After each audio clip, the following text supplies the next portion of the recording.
Hello नमस्कार दोस्तों, स्वागत है सभी का आर के ऑफ स्टडी में। दोस्तों आज हम टॉप 25 क्वेश्चंस और आंसर्स आपके साथ शेयर करने वाले हैं। दोस्तों ये जीएस के ऐसे क्वेश्चंस हैं जो आरओ या आरओ परीक्षाओं में पूछे गए हैं, यानी कि जो उत्तर प्रदेश समीक्षा अधिकारी और सहायक समीक्षा अधिकारी है उसमें पूछे गए ये प्रश्न हैं और मैं उसे प्रीवियस ईयर की बुक से आपको शेयर कर रहा हूँ। तो चलिए देखते हैं कि टॉप 25 जीएस के क्वेश्चन आंसर्स कौन कौन से हैं जो आरओ ए आर ओ में प्रीवियस ईयर्स में पूछे गए हैं। दोस्तों सबसे पहला प्रश्न है, श्रीमद् भागवत गीता मौलिक रूप में किस भाषा में लिखी गई थी? ऑप्शंस हैं संस्कृत, उर्दू, पाली या हिंदी में। तो जो श्रीमद् भागवत गीता है वो मौलिक रूप से संस्कृत भाषा में लिखी गई थी। इसका सही आंसर हो जाएगा ऑप्शन नंबर 1। श्रीमद् भागवत गीता संस्कृत भाषा में लिखी गई थी। दोस्तों इसमें कुल मिला के 18 अध्याय हैं। जो गीता है उसमें 18 अध्याय हैं और इसे मूल रूप से संस्कृत भाषा में लिखी गई थी। यह कर्म योग की विश्व प्रसिद्ध पुस्तक है, यानी इसमें कर्म योग के विषय में बताया गया है। अगला प्रश्न देखते हैं। प्रश्न नंबर 2 है, भारत में निम्नलिखित नगरों में से किसे गुलाबी नगरी कहते हैं? ऑप्शन है मैसूर, जयपुर, चंडीगढ़ या फिर श्रीनगर। तो जयपुर को गुलाबी नगरी के नाम से जाना जाता है। जयपुर को गुलाबी नगरी के नाम से जाना जाता है। दोस्तों जयपुर की स्थापना सवाई राजा जयसिंह द्वितीय द्वारा किया गया था। यहाँ की जो संपूर्ण इमारतें यानी जितनी भी जयपुर की इमारतें हैं वो गुलाबी रंग से रंगी हुई हैं, इसीलिए इसे गुलाबी शहर या गुलाबी नगर कहा जाता है। जयपुर शहर का जो स्थापना हुई थी यानी इसका जब निर्माण हुआ था 1727 ईस्वी में। 1727 ईस्वी में जयपुर की स्थापना हुई थी। प्रश्न नंबर 3 देखते हैं। प्रश्न नंबर 3 है, भारतवर्ष में ब्रिटिश साम्राज्य का संस्थापक कौन था? ऑप्शन हैं Warren Hastings, Lord Amherst, Lord Robert Clive या लॉर्ड विलियम बेंटिंक। तो इसका सही उत्तर हो जाएगा option number 3, Lord Robert Clive. 23 जून 1757 को 23 जून 1757 को प्लासी का युद्ध हुआ था। प्लासी का युद्ध हुआ था और इसे क्लाइव ने जीत लिया था। तो इसी युद्ध के बाद में जो है ब्रिटिश साम्राज्य की स्थापना हो गई। इसीलिए कहा जाता है कि भारतवर्ष में ब्रिटिश साम्राज्य के संस्थापक जो है रॉबर्ट क्लाइव है, क्योंकि इस प्लासी का युद्ध का जो नेतृत्व कर रहा था अंग्रेज की तरफ से वो रॉबर्ट क्लाइव ही था। तो इस तरीके से इसका सही उत्तर हो जाएगा ऑप्शन नंबर 3। प्रश्न नंबर 4 है, प्लासी का युद्ध लड़ा गया था, कब लड़ा गया था? अभी मैंने बताया 1757 को, 23 जून 1757 को प्लासी का युद्ध लड़ा गया था। दोस्तों ये जो युद्ध है ये नवाब सिराजुद्दौला और अंग्रेज की तरफ से क्लाइव के मध्य लड़ा गया था, जिसमें सिराजुद्दौला को हरा दिया था क्लाइव ने और वह मार दिया गया था। उसके बाद 18 जून यानी 28 जून 1757 को मीर जाफ़र यानी जो मीर जाफ़र है जिसने नवाब सिराजुद्दौला को मारने में अंग्रेज़ की सहायता की थी, उसको वहाँ का नवाब बना दिया गया, मीर जाफ़र को।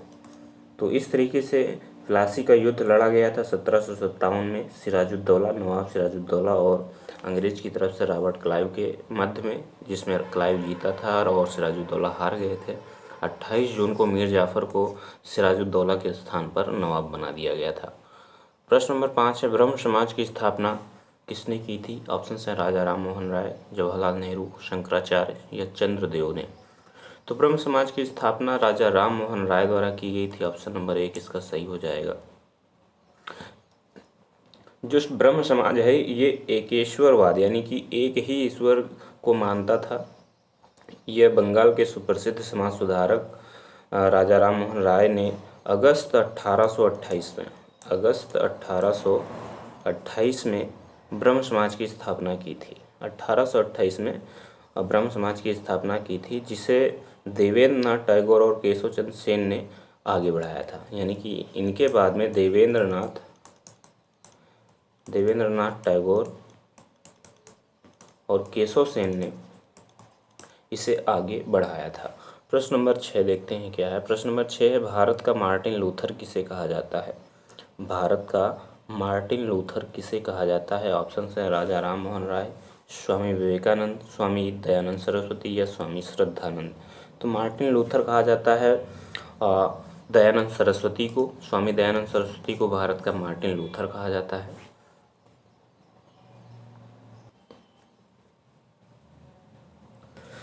दयानंद सरस्वती को भारत का मार्टिन लूथर क्यों कहा जाता है? क्योंकि दयानंद सरस्वती ने जो भारत में जाति प्रथा और अंधविश्वास, अवतारवाद, मूर्ति पूजा आदि के संबंध में जो कुप्रथाएं थी, अंधविश्वास था, उसको मिटाया था। मिटाने में उसकी बहुत हद तक इन्होंने प्रयास किया था। इसलिए दयानंद सरस्वती को भारत का मार्टिन लूथर कहा जाता है। मार्टिन लूथर ने भी इसी तरीके के प्रयास किए थे। इस तरीके से इसका सही उत्तर हो जाएगा ऑप्शन नंबर 3, दयानंद सरस्वती। अगला प्रश्न है, सत्यार्थ प्रकाश पवित्र पुस्तक किसकी है? ऑप्शन हैं आर्य समाज की, ब्रह्म समाज की, थियोसॉफिकल सोसाइटी की या प्रार्थना समाज की। दोस्तों, आर्य समाज की पुस्तक है सत्यार्थ प्रकाश, और इस पुस्तक को लिखा गया था दयानंद सरस्वती के द्वारा। दयानंद सरस्वती के द्वारा इस पुस्तक को लिखा गया था 1875 ईस्वी में। 1875 ईस्वी में आर्य समाज की स्थापना की गई थी दयानंद सरस्वती के द्वारा। और इसी जो आर्य समाज है, इसी से संबंधित पुस्तक है सत्यार्थ प्रकाश, जिसमें आर्य समाज के विषय में बताया गया है। तो इसका सही उत्तर हो जाएगा ऑप्शन नंबर 1, आर्य समाज की पवित्र पुस्तक है सत्यार्थ प्रकाश। प्रश्न नंबर 8 है, निम्नलिखित को कालानुक्रम में रखिए, यानी काल के अनुसार इसे रखिए। कौन पहले किसका जन्म हुआ है? ऑप्शन है तुलसीदास, राजा राम मोहन राय, स्वामी विवेकानंद और दयानंद सरस्वती। तो दोस्तों, इसे अगर कालानुसार रखना है तो सबसे पहले हमें इनकी जन्म तिथि पता होनी चाहिए। तो तुलसीदास की बात करें तो तुलसीदास का जन्म 1532 ईस्वी में हुआ था। राजा राम मोहन राय का जन्म 22 मई 1757 को हुआ था। इनका जन्म 22 मई 1757 को हुआ था, 1772 सॉरी। स्वामी विवेकानंद की बात करें तो विवेकानंद का जन्म हुआ था 1863 में, और दयानंद सरस्वती का जन्म हुआ था 1824 में। तो इस तरीके से देखा जाए तो सबसे पहले आ जाएंगे तुलसीदास 1 नंबर पे, दूसरे नंबर पे आएंगे राजा राम मोहन राय, उसके बाद तीसरे नंबर पर आएंगे दयानंद सरस्वती, और फिर आएंगे स्वामी विवेकानंद। यानी कि इसका जो क्रम बन जाएगा वो 1 2 4 3 बन जाएगा। तो इस तरीके से इसका सही उत्तर ये होना चाहिए 1 2 3 4। अगला प्रश्न देखते हैं। वर्ष 1906 में मुस्लिम लीग की स्थापना हुई थी, कहाँ पर हुई थी उस स्थान को बताना है। तो दोस्तों, इसका सही उत्तर हो जाएगा ऑप्शन नंबर 4, ढाका। ढाका में नवाब सलीमुल्लाह के नेतृत्व में 30 दिसंबर 1906 को एक बैठक आयोजित होती है, और यह बैठक अखिल भारतीय मुस्लिम लीग की स्थापना की घोषणा करती है। तो इस तरीके से 30 दिसंबर 1906 को ढाका में मुस्लिम लीग की स्थापना होती है। किसके नेतृत्व में? तो नवाब सलीमुल्लाह के नेतृत्व में। प्रश्न नंबर 10 है, हरिजन सेवक संघ संगठित किया गया था किसके द्वारा? ऑप्शंस हैं राजा राम मोहन राय, डॉक्टर भीमराव अंबेडकर, महात्मा गांधी या एनी बेसेंट के द्वारा। तो इसका सही उत्तर हो जाएगा महात्मा गांधी। महात्मा गांधी के द्वारा हरिजन सेवक संघ की स्थापना की गई थी। दोस्तों, 1932 में हरिजन सेवक संघ की स्थापना की गई थी महात्मा गांधी के द्वारा, जिसका जो मुख्य उद्देश्य था वो हिंदू समाज में अस्पृश्यता मिटाना, यानी छुआछूत को मिटाने के लिए गांधी जी ने हरिजन सेवक संघ की स्थापना की थी। वर्ष 1934 में गांधी जी ने अपने को सक्रिय राजनीति से अलग करके हरिजन उत्थान के लिए इसे जोड़ दिया और हरिजन यात्रा आरंभ की थी। इसी दौरान लगभग 12,500 मील की पैदल यात्रा की थी। 12,500 मील की पैदल यात्रा की थी हरिजन उत्थान के लिए। तो अगला प्रश्न देखते हैं, इसका सही उत्तर हो जाएगा महात्मा गांधी। प्रश्न नंबर 11, भारत के ग्रैंड ओल्ड मैन की संज्ञा किसे दी जाती है? ऑप्शन है दादा भाई नौरोजी, गोपाल कृष्ण गोखले, रमेश चंद्र बनर्जी या सर सैयद अहमद खां। तो दोस्तों, इसका सही उत्तर हो जाएगा ऑप्शन नंबर एक, दादा भाई नौरोजी। दादा भाई नौरोजी को ग्रैंड ओल्ड मैन की संज्ञा दी जाती है। तो दोस्तों इस तरीके से भारत के ग्रैंड ओल्ड मैन की संज्ञा दादा भाई नौरोजी को दी गई थी। ऑप्शन नंबर इसका एक बिल्कुल सही हो जाएगा। दोस्तों ये जो दादा भाई नौरोजी थे, इनको grand old man of India के नाम से जाना जाता था। इन्होंने ब्रिटेन के लिबरल पार्टी से हाउस ऑफ कॉमन्स के सदस्य चुने जाने वाले प्रथम भारतीय थे और भारतीय राष्ट्रीय कांग्रेस के 3 बार अध्यक्ष भी रहे।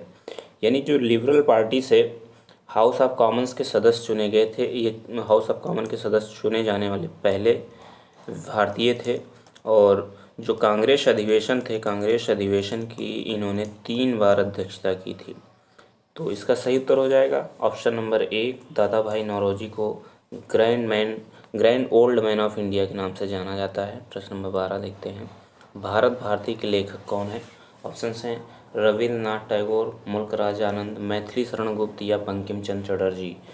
तो इसका सही उत्तर हो जाएगा ऑप्शन नंबर 3, मैथिली शरण गुप्त। भारत भारती के लेखक मैथिली शरण गुप्त हैं। ये जो मैथिली शरण गुप्त हैं, इनकी अन्य पुस्तकें हैं यशोधरा, साकेत, रंग में भंग, जयद्रथ वध, पंचवटी आदि इनकी और प्रसिद्ध पुस्तकें हैं जो पूछी जाती हैं। इनको भी आप याद रखिएगा। अगला प्रश्न देखते हैं, भूदान आंदोलन की शुरुआत कब हुई, कहाँ से हुई थी? ऑप्शंस बताना है, उत्तर प्रदेश, मध्य प्रदेश, आंध्र प्रदेश या फिर हिमाचल प्रदेश। तो भूदान आंदोलन की जो शुरुआत हुई थी वो आंध्र प्रदेश से हुई थी। ऑप्शन नंबर इसका 3 सही हो जाएगा। आंध्र प्रदेश से सबसे पहले भूदान आंदोलन की शुरुआत हुई। आचार्य विनोबा भावे ने इसकी शुरुआत की थी। यानी जो विनोबा भावे थे उन्होंने इसकी शुरुआत की थी। कब की थी? तो वर्ष की बात करें तो 1951-52 में भूदान आंदोलन को सर्वप्रथम आंध्र प्रदेश से शुरुआत किया गया था। इसके बाद फिर बिहार में चला, लेकिन वहाँ पे ज़्यादा प्रयास इसको जो है ज़्यादा मतलब चला नहीं वहाँ पे। विनोबा भावे जो हैं इनको कई पुरस्कार से भी सम्मानित किया गया। 1958 में रमन मैग्सेसे से पुरस्कार इनको पुरस्कारित किया गया। और 1983 में इनको भारत रत्न दिया गया। 1983 में भारत रत्न से इनको सम्मानित किया गया था। प्रश्न नंबर 14 देखते हैं क्या है। प्रश्न नंबर 14 है, स्वराज पार्टी का गठन किया गया था, किसके द्वारा किया गया था? हमें नाम बताना है। तो दोस्तों सही उत्तर इसका बताना है। सही तो उत्तर हो जाएगा इसका ऑप्शन नंबर 3, CR दास और पंडित मोतीलाल नेहरू द्वारा स्वराज पार्टी की स्थापना की गई थी। दोस्तों 1922 में गया बिहार में कांग्रेस का अधिवेशन चल रहा था। कांग्रेस कार्य समिति ने काउंसिल चुनाव के बायकॉट का फैसला लिया। तो मोतीलाल नेहरू और चित्तरंजन दास यानी CR दास ने स्वराज पार्टी एक सम्मेलन बनाया जहाँ पे स्वराज पार्टी की स्थापना की, और ये 1923 में की थी। ठीक है, 1923 में स्वराज पार्टी की स्थापना की गई थी। तो प्रश्न नंबर 15 है दोस्तों, भारतीय स्वतंत्रता अधिनियम ब्रिटिश संसद द्वारा पारित किया गया था। कब पारित किया गया था? हमें वर्ष बताना है। तो दोस्तों 18 जुलाई 1947 को 18 जुलाई 1947 को भारतीय स्वतंत्रता अधिनियम ब्रिटिश संसद द्वारा पारित किया गया था। इस अधिनियम के पारित होने के बाद में भारत जो है 2 हिस्सों में बट गया था। 2 हिस्से कौन थे आप सभी को पता है। पहला तो भारत है और दूसरा हिस्सा पाकिस्तान बन गया था। तो इसी अधिनियम के द्वारा 18 जुलाई 1947 में जो ब्रिटिश संसद द्वारा अधिनियम पारित किया गया, इसने भारत के 2 टुकड़े कर दिए थे, भारत और पाकिस्तान के रूप में। अगला प्रश्न देखते हैं क्या है। प्रश्न नंबर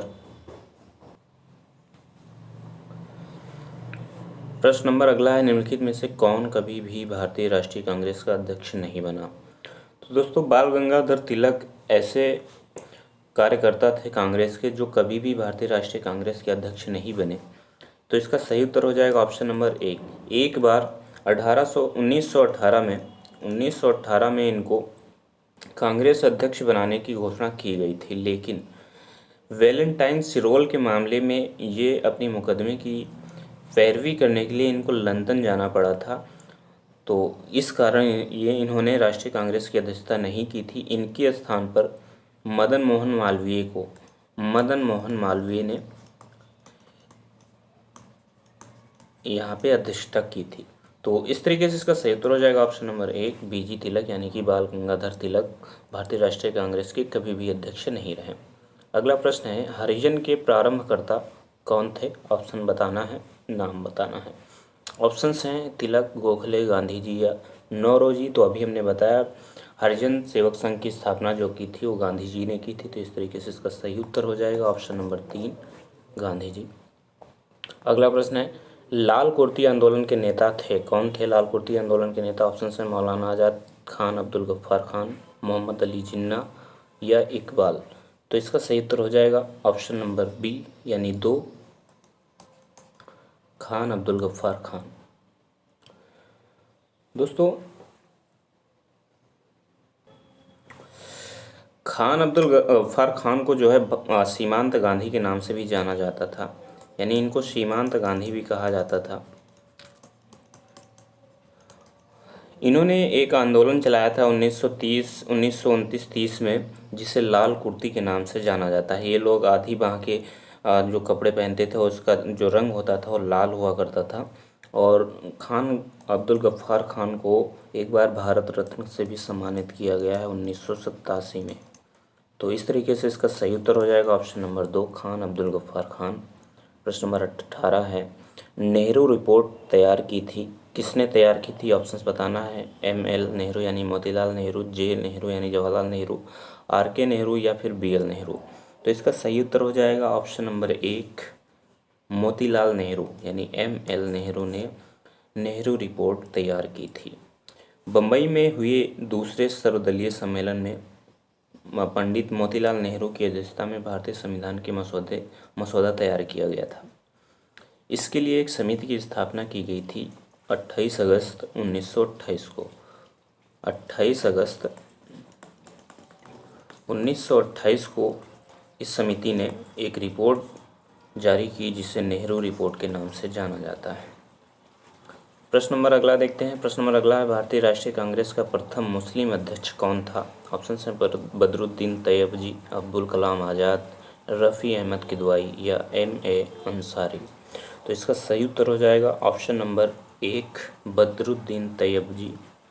बदरुद्दीन तैयबजी भारतीय राष्ट्रीय कांग्रेस के प्रथम मुस्लिम अध्यक्ष थे। इन्होंने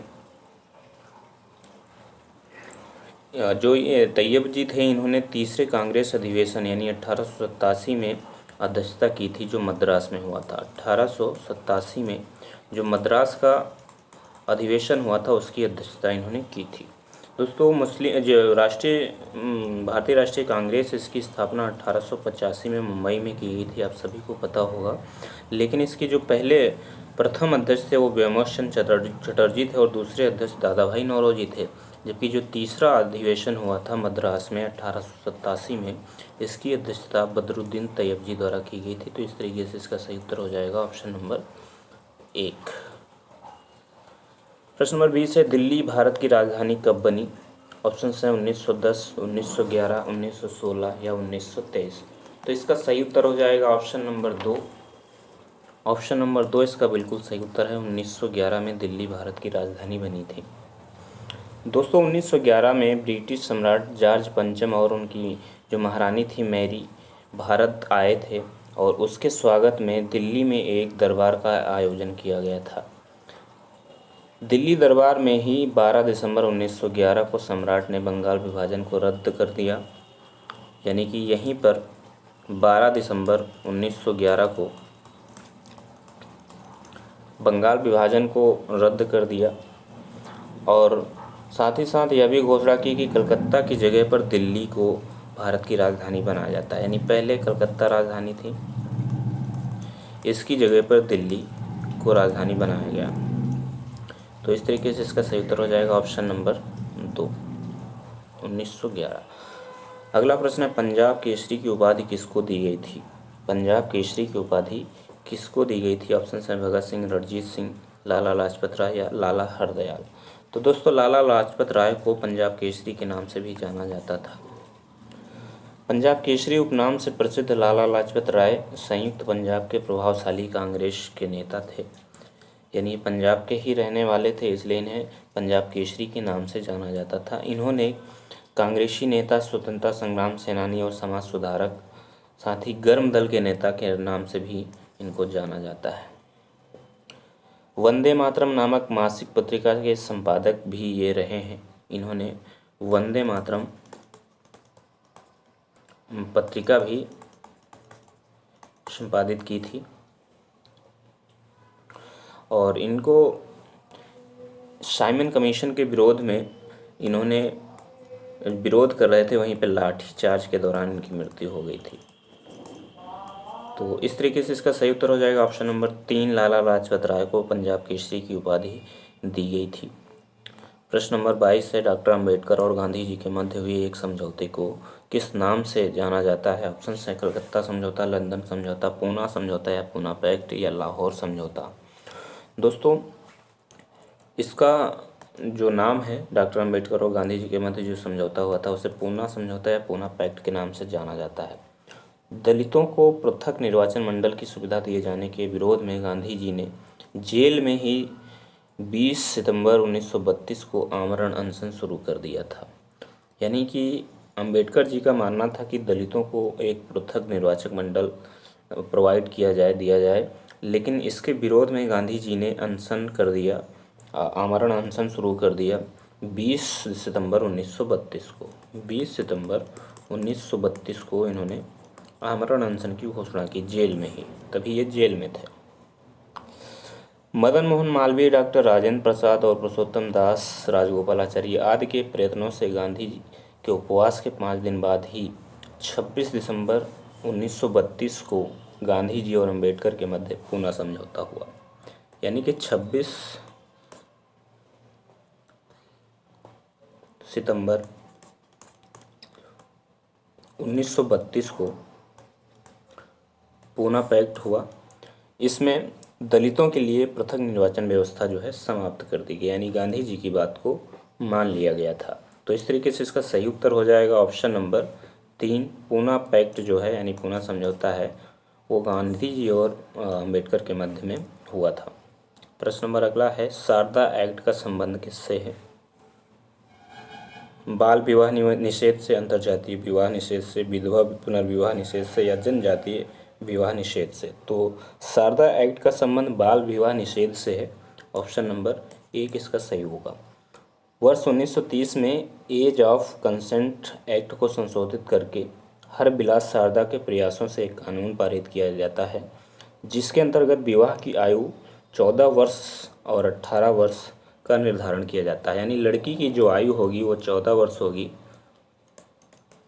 और लड़के की आयु 18 वर्ष होगी इस अधिनियम के तहत।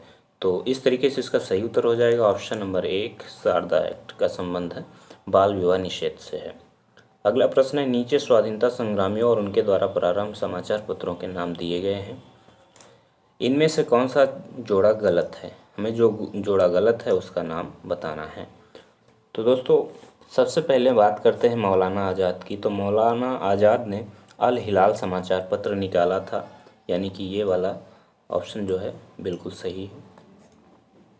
उसके बाद में बात करते हैं लोकमान्य तिलक की, यानी बाल गंगाधर तिलक की। इन्होंने केसरी और मराठा 2 निकाले थे पत्र, तो इस तरीके से ये भी ऑप्शन सही है, केसरी भी है। अगला प्रश्न है जवाहरलाल नेहरू। तो जवाहरलाल नेहरू ने हेराल्ड, नेशनल हेराल्ड का संपादन किया था, ये भी ऑप्शन सही है। उसके बाद महात्मा गांधी ने नवजीवन, यंग इंडिया और हरिजन नामक पत्रिका का संपादन किया था, यानी निकाला था। जबकि द पायनियर जो है इसे ब्रिटिश कालीन भारत से निकालने वाला एक समाचार पत्र था, जो ये गलत है, यानी कि ये वाला ऑप्शन आपका सही होगा। तो इस तरीके से ऑप्शन नंबर 4 जो है वो इसका सही उत्तर होगा। अगला प्रश्न क्या है देखते हैं। दोस्तों, पिछले वीडियो का एक प्रश्न मैंने पूछा था कि विश्व बैंक का मुख्यालय कहाँ स्थित है। तो विश्व बैंक का मुख्यालय वाशिंगटन DC में है ऑप्शन नंबर 3 इसका सही हो जाएगा। इस बार का जो आपके लिए प्रश्न है वो ये है कि विनोबा भावे को किस वर्ष भारत रत्न से सम्मानित किया गया था। ऑप्शन है 1932, 1983, 1984 या फिर 1985। उत्तर जो होगा आप कमेंट बॉक्स में कमेंट करके बताना। धन्यवाद दोस्तों, जय हिंद, जय भारत।